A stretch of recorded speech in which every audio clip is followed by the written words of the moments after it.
बिहार में अपराध को लेकर वैसे तो पिछले एक साल भर से जिस तरीके से नीतीश कुमार सरकार कटघरे में खड़ी दिखाई दे रही है, लेकिन पिछले एक सप्ताह की बात करें तो 24 ऐसी घटनाएं हो चुकी हैं जहां पर गोलीबारी की खबरें सामने आई है, मर्डर कर देने की खबरें सामने आई है, कत्ल कर देने की खबरें सामने आई है। और ये तमाम खबरें कहीं ना कहीं अब नीतीश कुमार के शासन में, ताबूत में अब कील साबित होती हुई नजर आ सकती है। यहां तक कि आम लोगों की तो बात छोड़िए, बड़े बड़े जो राजनेता हैं उनके परिवारों में जिस तरीके की घटनाएं घटित हो रही हैं, वो वाकई सरकार की कार्यशैली और इसके साथ साथ कानून व्यवस्था पर सवाल खड़े कर देती है। दरअसल आपको बता दें कि बिहार के हाजीपुर, बिहार के नवादा, भोजपुर, तमाम उन इलाकों में, नवगछिया जैसे इलाकों में लगातार क्राइम बढ़ रहा है। तेजस्वी यादव बिहार में डिप्टी चीफ मिनिस्टर जो रह चुके हैं, इस वक्त नेता प्रतिपक्ष की जिम्मेदारी निभा रहे हैं। लगातार नीतीश कुमार सरकार के कंट्रोल को लेकर सवाल खड़े कर रहे हैं कि आखिरकार पुलिस के असिस्टेंट सब इंस्पेक्टर और सब इंस्पेक्टर जैसे कर्मचारियों की, अधिकारियों की दिन दहाड़े जो है हत्या कर दी जाती है, उनको गोली मार दी जाती है, लेकिन सरकार शांत बैठी हुई। दरअसल आज एक खबर सामने आई, नवगछिया में केंद्रीय गृह राज्य मंत्री नित्यानंद राय के दो भांजों ने आपसी विवाद में एक दूसरे पर पिस्टल तान दी, जिसमें 3 राउंड फायरिंग हुई और एक की मौत हो गई। इस पूरे मुद्दे पर चर्चा करेंगे कि आखिरकार विधानसभा चुनाव में क्या नीतीश कुमार के लिए बड़ा मुद्दा बन जाएगा। मेरे वरिष्ठ सहयोगी अमन जी मेरे साथ मौजूद हैं। सर, कैसे देखते हैं नित्यानंद राय जो केंद्रीय गृह राज्य मंत्री हैं, उनके दो भांजों के बीच कोई मामूली कहासुनी हुई, उसके बाद जिस तरीके से गोलीकांड हुआ है उसमें एक की मौत हो गई है, और ये सिर्फ नित्यानंद राय के परिवार तक सीमित नहीं है, ऐसी घटनाएं डेली सामने आ रही हैं। क्या नीतीश कुमार सरकार कानून व्यवस्था पर उनकी पकड़ लूज दिखाई देती है? देखिए, बिल्कुल, और जाहिर बात है कि आपने सही कहा कि चुनाव जिस तरह नज़दीक आ रहा है उसी तरह से क्राइम की जो खबरें हैं या जो आपराधिक वारदातें हैं वो बिहार में बढ़ती हुई नजर आ रही हैं। देखिए, बिहार में सत्ता में इस समय बीजेपी और जेडीयू का गठबंधन है और दोनों के ऊपर जिम्मेदारी बनती है कि बिहार की जो कानून व्यवस्था है उसको बेहतर किया जाए। और आपने देखा भी होगा, चाहे नीतीश कुमार हो चाहे बीजेपी हो,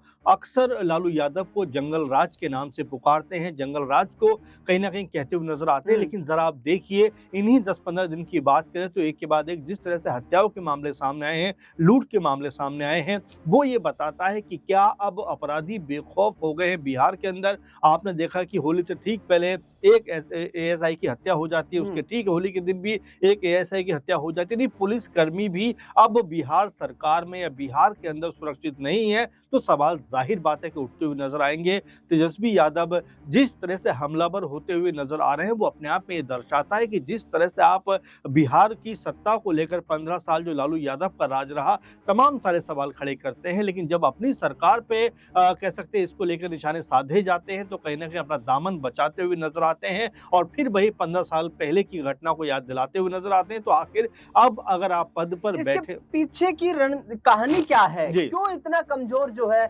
शासन नजर आ रहा है? क्योंकि पिछले दिनों हमने सिर्फ यहाँ पर गृह विभाग की बात नहीं, शिक्षा विभाग में भी देखा कि जिस तरीके से जो डायरेक्टर थे उन्होंने अपनी मनमर्जी से स्कूलों का टाइमिंग जो है उसको सेट करने का काम किया। तो नीतीश कुमार वाकई क्या यहाँ पर एक निरंकुश मुख्यमंत्री दिखाई दे रहे हैं? देखिए, बिल्कुल, और इसमें कोई दोराई भी नहीं है क्योंकि यहाँ पर नीतीश के कंधों पर एक राज्य को चलाने की जिम्मेदारी है। और देखिए, वो कोई नए नवेले मुख्यमंत्री नहीं है, लगभग 20 साल से लगातार बिहार की सत्ता पर काबिज हैं। भले ही सीटें चाहे आरजेडी के पास ज्यादा हों, बीजेपी के पास ज्यादा हों, लेकिन मुख्यमंत्री के तौर पर आपको नीतीश कुमार ही नजर आते हैं। अब जबकि 20 साल लगभग उनको मुख्यमंत्री के पद पर हो गए और अब जब ऐसा लग रहा था कि शायद वो मुख्यमंत्री नहीं बनेंगे, तभी उनके बेटे निकल आते हैं कि नहीं, मेरे पिता ही मुख्यमंत्री बनने चाहिए, उनको मुख्यमंत्री बनाने के लिए अभी से अनाउंसमेंट कर देना चाहिए। तो सीधी सीधी बात है कि नीतीश कुमार चाहते हैं कि उन्हीं के हाथों में ये राज रहना चाहिए, सत्ता रहनी चाहिए। लेकिन उसके अलावा जिस तरह से बिहार में हम देख रहे हैं कि चाहे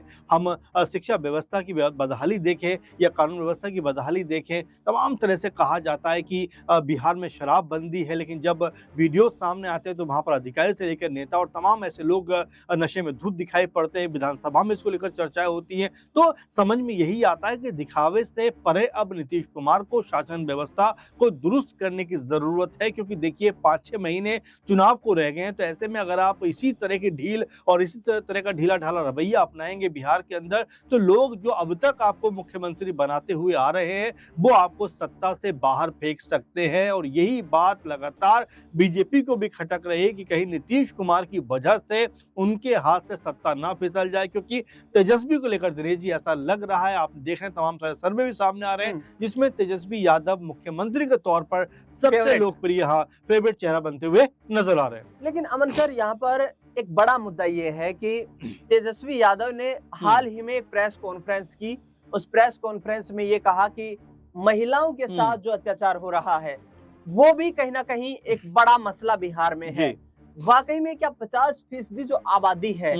उसका विश्वास वर्तमान सरकार से उठ चुका है? क्योंकि एक जो खबर सामने आई कि एक महिला के पैर में जिस तरीके से कीलें ठोक दी गई थी, बिल्कुल, क्या इस तरीके की बर्बरता नीतीश कुमार के लिए आगे आने वाले वक्त में एक बड़ी मुश्किल खड़ी होगी? बिल्कुल बिल्कुल दिनेश जी, और जिस तरह की वो तस्वीर सामने आई थी, खौफजदा तस्वीर थी, बिहार को डराने वाली तस्वीर थी। और ना सिर्फ बिहार बल्कि देश से भी सवाल पूछा जा रहा था कि जो देश की सत्ता में बैठे हुए लोग हैं उनके जब शासनकाल में इस तरह की तस्वीरें सामने आती हैं तो लज्जा की बजाय वो इसको भी डिफेंड करते हुए नजर आते हैं, जो अपने आप में ये बताता है कि शायद सत्ता के मोह में, सत्ता के मद में इस तरह से चूर हो गए हैं कि बेबस महिलाओं की चीखें भी अब सुनाई नहीं देती। उत्तर प्रदेश में योगी सरकार को आप देखिए, कहते हैं कि अगले जो है मोड़ पर अगर कोई अपराध करता है उसको पुलिस पकड़ लेगी, लेकिन निरंतर जो अपराध हो रहे हैं उसके ऊपर उनकी चुप्पी कहीं ना कहीं दिखाई पड़ती है। महिलाओं के साथ में जो अत्याचार बिहार के अंदर दिखाई पड़ते हैं उसको लेकर नीतीश कुमार की चुप्पी नजर आती है। तो ये तमाम जो बातें हैं, तमाम जो चीजें हैं वो ये बताती है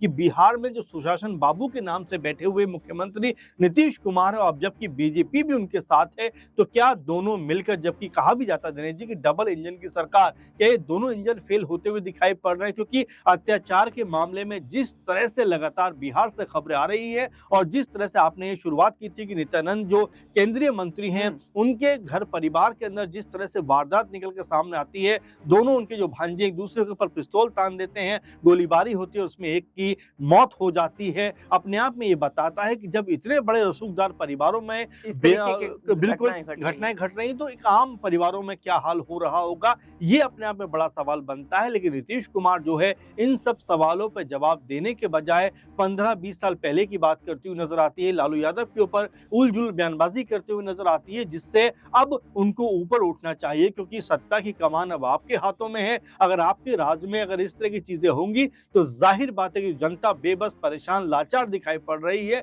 वो अपने वोट के जरिए आपको सबक सिखाती हुई नजर आ सकती है। बिहार में वोट के जरिए जनता सबक सिखाएगी, ये कहीं ना कहीं अब आगामी वक्त में ये जो एक जिस तरीके का परसेप्शन बना है, ये कहीं ना कहीं आगामी वक्त में नीतीश कुमार के लिए मुश्किलें खड़ी कर सकता है। और नीतीश कुमार को लगातार तेजस्वी यादव टायर्ड रिटायर्ड मुख्यमंत्री कह रहे हैं, यानी कि साफ तौर पर उनकी नजरें जो है मुख्यमंत्री कुर्सी पर है। देखना दिलचस्प रहेगा कि वाकई बिहार में क्या सत्ता का परिवर्तन होता हुआ इस बार नजर आने वाला है। अमन जी, आपने तमाम जानकारी साझा की, बहुत बहुत शुक्रिया। देश दुनिया से जुड़ी तमाम बड़ी खबरों के लिए देखते रहिए SPN 9 न्यूज।